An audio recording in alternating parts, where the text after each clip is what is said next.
Selanjutnya kepada Al-Mukarramah Hajjah Sumayyah Ba'abdu LCMA dengan segala hormat kami silakan. Jazakumullah khair. A'udzubillahi minasyaitonir rajim. Bismillahirrahmanirrahim. Assalamualaikum warahmatullahi wabarakatuh. Alhamdulillah rabbil alamin. Hamdan yuwafi ni'amahu wa yukafi'u mazidah. Ya Rabbana lakal hamdu kama yanbaghi li jalali wajhika wa 'azimi sultanik. Allahumma la 'ilma lana illa ma 'allamtana innaka antal alimul hakim. Allahumma 'allimna ma yanfa'una wanfa'na bima 'allamtana wa zidna 'ilma. Allahumma hdina wahdi bina waj'alna sababan wa sabilan liman ihtada. Allahumma ati anfusana taqwaha wa zakkiha wa anta khairu man zakkaha anta waliyuha wa maulaha ya arhamar rahimin. Allahumma arina al-haqqa haqqan warzuqna ittiba'ah wa arina al-batila batila warzuqna ijtinabah wa sallallahu ala sayyidina Muhammadin wa ala alihi wa sahbihi ajma'in. Amin amin ya rabbal alamin. Amma ba'du.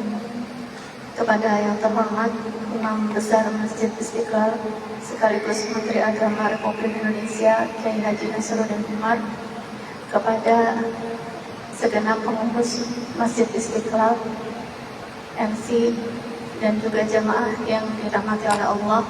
Alhamdulillah kita diperjumpakan oleh Allah Subhanahu wa taala dalam dialog zuhur kali ini, melanjutkan nasihat-nasihat agama yang ada di dalam kitab Tuhfatul Arus, yang intinya adalah tentang adab-adab seorang wanita, tidak hanya untuk wanita tapi juga untuk para suami, untuk para calon suami, untuk ayah dan semua ya. Kita insya Allah tidak bisa dipisahkan dalam interaksi antara laki-laki dan perempuan dalam kehidupan kita. Hadirin yang dimuliakan oleh Allah, setiap kali kita membuka lembaran Al-Quran selalu ada ayat-ayat perintah untuk bertakwa kepada Allah. Bertakwalah kepada Allah. Wasiat ini adalah bukan sekedar perintah, tapi juga kewajiban kita untuk tunduk dan patuh kepada apa yang diperintahkan oleh Allah. Ketakwaan itu adalah nasihat inti dari kehidupan kita. Allah katakan dalam Al-Quran, wa tazawwadu fa inna khairaz zadi taqwa, dan berbekallah kamu dan sebaik-baik bekal adalah ketakwaan. Demikian juga ketakwaan itu bisa memberikan jalan keluar bagi setiap orang yang menghiasi dirinya dengan ketakwaan. Allah katakan dalam Quran surah At-Talaq ayat 2 dan 3, wa may yattaqillaha yaj'al lahu makhraja wa yarzuqhu min haitsu la yahtasib. Barang siapa bertakwa kepada Allah, niscaya Allah akan memberikannya jalan keluar dan memberikan rezeki kepadanya dari arah yang tidak disangka-sangka. Maka ketakwaan ini adalah hal yang penting ya, apalagi yang kaitannya dengan pembahasan kita adalah bertakwa kepada Allah terkait dengan urusan wanita. Jadi Rasulullah SAW pernah menyebutkan ittaqullaha fin nisa, bertakwalah kalian kepada Allah dalam urusan wanita, dalam urusan perempuan. Ya. Mengapa demikian? Karena wanita itu adalah amanah yang besar yang menyangkut seorang anak manusia dan seringkali terabaikan. Ya, dia adalah bagian dari keluarga, bahkan dia adalah fondasi tegaknya sebuah negara atau sebuah umat. Wanita dalam rumah tangga bukan sekedar teman hidup, tapi dia adalah amanah dari Allah. فَإِنَّكُمْ أَخَذْتُمُوهُنَّ بِأَمَانَةِ اللَّهِ, sesungguhnya kalian telah mengambil mereka dengan amanah dari Allah. Maka pesan takwa dalam urusan wanita intinya seorang suami, seorang ayah, seorang laki-laki hendaknya memperlakukan wanita dengan penuh kehormatan, dengan kasih sayang, dengan tanggung jawab, karena itu bukti nyata ketakwaan kepada Allah.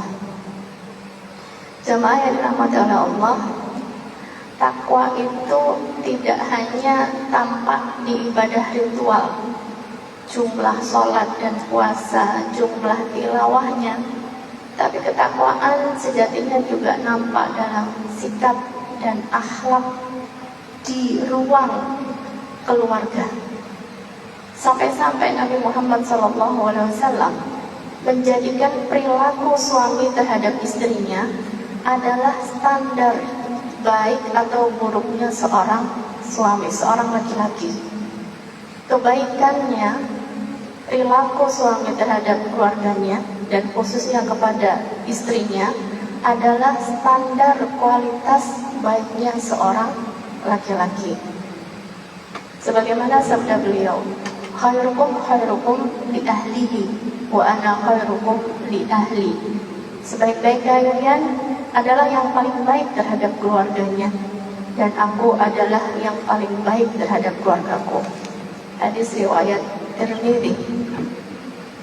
Ini adalah makna takwa yang lengkap, hubungan antara seorang hamba dengan Allah Sang Pencipta, dan juga hubungan antara seorang hamba dengan sesamanya, terutama kepada wanita yang Allah jadikan istri adalah pasangan hidupnya, ibu bagi anak-anaknya, madrasah pertama bagi generasi yang akan datang. Hadirin yang dirahmati oleh Allah, maka pesan Rasulullah SAW yang akan menjadi topik pembahasan kita adalah bertakwa kepada Allah dalam urusan wanita.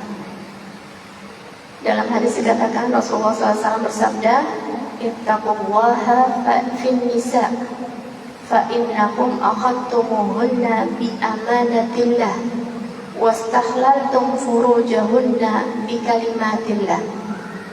Bertakwalah kepada Allah dalam urusan wanita, karena sesungguhnya kalian telah mengambil mereka dari amanah dari Allah, dan jadi halal bergaul suami istri dengannya karena kalimat dari Allah. Hadis riwayat Imam Malik dan juga Imam Muslim. Jadi hal yang pertama yang menjadi nasihat adalah istri adalah amanah dari Allah. Sebagaimana tadi Nabi menyampaikan, fa innakum akhadtumuhunna bi amanatillah, karena sesungguhnya kalian mengambil mereka dengan amanah dari Allah. Hadis ini memberi pelajaran bahwa hubungan antara suami istri bukan sekadar ikatan duniawi. Dia adalah ikatan yang dipersaksikan oleh Allah. Bahkan Allah menyebutnya sebagai ikatan yang berat, perjanjian yang berat. Allah katakan dalam Quran surah An-Nisa ayat 21, wa akhadna minkum mitsaqan ghalidha. Dan mereka, istri-istrimu, telah membuat perjanjian yang kuat denganmu, perjanjian yang kuat, mitsaqan ghalidha. Istri bukan sekadar pasangan hidup, melainkan amanah dari Allah yang dititipkan kepada suami. Rasulullah SAW bahkan menyampaikan dengan tegas, ini uhariju alaikum haqqa dha'ifain al-yatim wal mar'ah. Sesungguhnya aku memperingatkan kalian untuk menjaga hak dua orang yang lemah, yaitu anak yatim dan perempuan. Maka seandainya amanah itu adalah titipan barang yang wajib dijaga dengan penuh hati-hati, apalagi seandainya titipan Allah itu berupa manusia, seorang wanita yang memiliki jiwa, akal, hati dan perasaan, yang dari rahim mereka lah akan lahir generasi penerus, yang dari kelembutan mereka lah anak-anak akan belajar kasih sayang, di tangan mereka lah anak-anak akan mencontoh, mentauladani akhlak. dan lewat mereka lah ya, keluarga pertama memperkenalkan Allah kepada mereka. Hal yang kedua yang disampaikan oleh pengarang kitab Imam Mahdi Al-Istanbuli, bahwasanya dengan kalimat Allah menjadi halal bergaul suami istri dengan mereka. Jadi yang pertama adalah terkait dengan amanah, yang kedua adalah terkait dengan kalimat Allah itu menjadi halal dalam sebuah akad pernikahan. Rasulullah sebutkan wastahlaltum furujahunna bikalimatillah, menjadi halal berhubungan suami istri ya dengan mereka karena kalimat dari Allah. Kita hendaknya memperhatikan kalimat agung ini. Sesuatu yang tadinya haram maka bisa menjadi halal karena ucapan kalimat Allah dalam akad nikah. Ini adalah komitmen suci, janji yang diikrarkan di hadapan Allah, bukan sekedar perjanjian sosial ataupun kontrak duniawi. Akad nikah adalah mitsaqan ghalidha, perjanjian yang berat. Karena itu, wahai para suami, para calon suami, jangan pernah memandang enteng ya, perjanjian ucapan ijab kabul yang mungkin sebenarnya singkat, hanya beberapa menit, hanya beberapa detik bahkan. Sejatinya adalah janji yang besar yang mengubah status ya, memindahkan tanggung jawab, bahkan ya, yang menemani jalan hidup seseorang. Dari kalimat akad itu, yang sebelumnya haram bisa menjadi halal, yang tadinya terlarang jadi diperbolehkan. Namun bersamaan dengan itu juga ada tanggung jawab yang besar, menjaga amanah, memberi nafkah, mendidik ya, dengan pendidikan agama, melindungi dengan kasih sayang, berinteraksi dengan cara yang ma'ruf. Sayangnya di zaman ini kita sering mendapati bahwasanya sebagian orang memandang akad pernikahan sebatas seremonial. Bahkan fenomenanya banyak lebih sibuk memikirkan dekorasi, cindera mata, pesta perkawinan daripada memikirkan makna kalimat suci yang menjadi halal ini. Bahkan ada yang menjadikan pernikahan hanya simbol, formalitas, ritual, seremonial, sehingga kita kehilangan makna dari pernikahan. Dan masing-masing dari suami dan istri ketika sedikit mendapatkan angin, maka kapalnya segera karam. Ada budaya seperti coba-coba ya, bukan sesuatu ikatan yang suci, yang maknanya adalah perjanjian berat yang akan dipertanggungjawabkan di hadapan Allah. Ketika menikah berarti memilih pasangan yang akan menemani sepanjang kehidupan, suka dan duka. Gak akan bahagia terus, pasti ada susahnya. Ada orang ya, gak ada orang yang sehat terus, pasti ada sakitnya. Ya, wa tilkal ayyamu nudawiluha bainan nas. Pasangan yang kita harapkan berbahagia di dunia dan nanti sampai ke surga Allah. Hadirin yang dimuliakan oleh Allah. Di sisi yang lain, di samping sebagian orang menganggap formalitas dan seremonial dalam pernikahan dan kehilangan makna berumah tangga yang sebenar-benarnya, terdapat fenomena yang lain, fenomena yang berlawanan, yaitu masih banyak anak muda yang akhirnya takut terhadap komitmen, merasa belum siap, takut gagal, terlalu membesar-besarkan permasalahan finansial, yang akibatnya mereka memilih jalan untuk lebih berbahaya lagi, yaitu menjalin hubungan tanpa status, menggantung dalam penantian yang tidak jelas, berpacaran bertahun-tahun, menunggu kesiapan yang entah sampai kapan, dan tidak berani untuk melangkah menuju ikatan yang sah dan diberkahi oleh Allah. Padahal Islam telah mempermudah jalan pernikahan. Islam tidak membebani dengan tuntutan yang berlebihan. Liyunfiq dzu sa'atin min sa'ati, hendaknya masing-masing memberikan nafkah sesuai kadar kesanggupannya. Ya. Namun yang terjadi, ya, kadang-kadang anak-anak muda kita takut untuk melangkah menuju sebuah ikatan yang diberkahi oleh Allah. Padahal pernikahan adalah sarana untuk menjaga kehormatan, untuk menenangkan jiwa, meraih ketentraman yang tidak mungkin didapatkan kecuali dari istri. Ya. Bahkan Allah menyampaikannya seperti libas, pakaian. Hunna libasul lakum, pakaian. Pakaian itu adalah yang paling dekat pada kulit kita, yang paling tenang. Kita merasa tenang dan tentram ketika kita memakai pakaian dan berselimut. Allah katakan dalam Quran surah Rum ayat 21, "Wa min ayatihi an khalaqa lakum min anfusikum azwajan litaskunu ilaiha wa ja'ala bainakum mawaddatan wa rahmah." Dan di antara tanda-tanda kebesaran Allah, Dia menciptakan untukmu pasangan-pasangan dari jenismu sendiri, agar kamu memperoleh ketenangan padanya. Litaskunu ilaiha, kamu akan mendapatkan ketentraman, ketenangan. Dan Allah yang menjadikan rasa cinta dan kasih, Allah lah yang membolak-balikkan hati seseorang.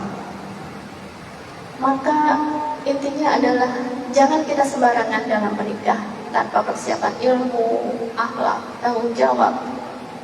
Tapi jangan pula terlalu ketakutan berlebihan hingga menunda-nunda, yang pada akhirnya terjerumus dalam zina hati, zina pandangan, atau sesuatu yang melampaui batas. Wa na'udzubillahi min dzalik.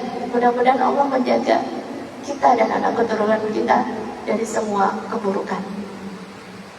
Pelajaran ketiga dari hadis yang sudah disebutkan di atas adalah penjelasan Rasulullah terkait dengan batasan dan hak suami istri yang terkait, ya. Yang pertama adalah larangan bagi seorang istri untuk memasukkan ke dalam rumah siapapun yang tidak diridhoi oleh suaminya.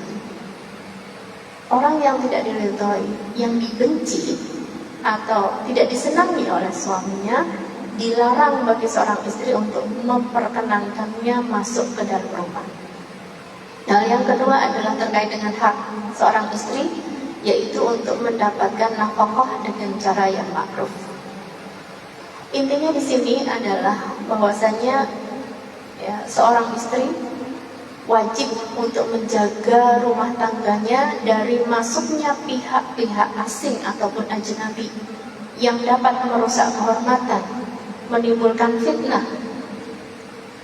Apabila zaman dahulu bentuknya adalah memasukkan orang secara fisik ke dalam rumah, barangkali kalau zaman sekarang, ya, dapat berbentuk berupa pergaulan bebas di luar rumah, ya, atau juga membuka akses kepada orang-orang asing, baik secara offline ataupun melalui media sosial, chat pribadi, ataupun konten-konten yang dari dalam rumah kita terbuka, yang bakal menimbulkan fitnah atau bahkan mencederai kehormatan rumah tangga. Rasulullah SAW menegaskan pentingnya bagi seorang muslim untuk memiliki sifat cemburu, ya, terutama bagi seorang suami. Rasulullah sebutkan, innallaha yaghar wa innal mu'mina yaghar Wa ghairatullah ayatil mu'min ma harrama alaih. Sesungguhnya Allah memiliki sifat cemburu, dan seorang mukmin pun sepatutnya dia cemburu. Dan cemburuan Allah adalah ketika seorang mukmin melakukan apa-apa yang diharamkan oleh Allah. Maka kecemburuan seorang suami di sini adalah menunjukkan imannya, menunjukkan sehatnya hatinya dan keimanannya. Ya, demikian juga wanita untuk menjaga dirinya. Ya, dalam sebuah riwayat dikatakan ada seorang wanita yang tidak mampu menahan sentuhan laki-laki asing, membiarkan orang megang dia. Ya, ini adalah interaksi yang perlu dibatasi. Demikian juga dalam riwayat Ahmad dikatakan bahwasanya bentuk ya kesalehan seorang muslimah adalah ketika dipandang dia menyenangkan, ketika diperintah dia mentaati, dan dia tidak melakukan sesuatu yang menyelisihi apa yang diinginkan oleh suaminya. Jadi kalau suaminya inginnya ke timur, nggak usah ke barat. Jangan sengaja menyelisihi apa yang menjadi kesenangan suaminya. Jadi di antara hak ya, ataupun kewajiban seorang istri adalah tidak memasukkan siapapun orang yang tidak diridhoi oleh suaminya untuk masuk ke dalam rumah. Ada beberapa kondisi mungkin seorang wanita tidak bisa untuk tidak memasukkan, ya, misalkan ada tamu, ya, maka hendaknya dia menjaga diri dan kehormatannya dengan tetap membuka pintu, jangan sendirian menemani, ya, dan sebaik mungkin untuk menjauhkan diri dari segala fitnah yang mana syaitan sangat jeli untuk mencari-cari ya, pintu untuk menghancurkan keutuhan rumah tangga. Mungkin itu saja dari saya. Allah a'lam bishawab. Mudah-mudahan bermanfaat. Baik Bapak Ibu hadirin dan hadirat yang kami muliakan, alhamdulillah apa yang menjadi pencerahan yang disampaikan oleh Al-Mukarramah bisa membentuk diri kita untuk senantiasa menghormati kepada wanita atau perempuan, terutama kepada ibu kita dan pasangan hidup kita, pada anak-anak kita yang perempuan, sehingga kita bisa diamanahi dalam ketakwaan kepada Allah Subhanahu wa taala yang berkaitan dengan perempuan atau wanita. Mudah-mudahan kepada seseorang pasangan yang sudah diikat dengan ikatan suci kalimat syahadat asyhadu an la ilaha illallah wa asyhadu anna muhammadar rasulullah, menjadi suatu pasangan yang membawa kepada ketaatan kepada Allah Subhanahu wa taala. Dan pesan terakhir adalah tidak memasukkan seorang yang tidak diridhoi oleh suaminya ke dalam rumah suaminya, sehingga akan memberikan suatu kecemburuan yang mengakibatkan kepada perpecahan. Mudah-mudahan apa yang disampaikan, poin-poin yang sangat istimewa tadi, menjadi terpatri di dalam hidup dan kehidupan kita untuk saling memuliakan, terutama kita memuliakan wanita yang sungguh banyak memberikan kepada keagungan dalam ketaatan kepada Allah Subhanahu wa taala. Bapak Ibu hadirin, mungkin ingin dipertajam dalam pertanyaan ataupun komentar, silakan. Sudah tersedia mic di tengah bagi bapak-bapak, ada juga di depan ibu-ibu. Sepertinya apa yang disampaikan ini sudah jelas Ustazah ya. Mudah-mudahan ini kita berharap ya, semua apa yang menjadi kajian ini jadi suatu masukan ilmu yang sangat berharga bagi kita semua.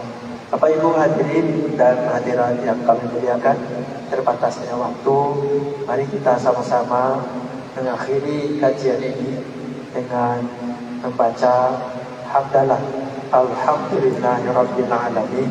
Subhanakallahumma wa bihamdika asyhadu an la ilaha illa anta astaghfiruka wa atubu ilaik. Dari kami mohon maaf bila ada tutur kata sikap yang kurang berkenan. Kami juga mohon ampun kepada Allah Subhanahu wa taala. Terima kasih Bapak Ibu hadirin juga para pemirsa yang mengikutinya.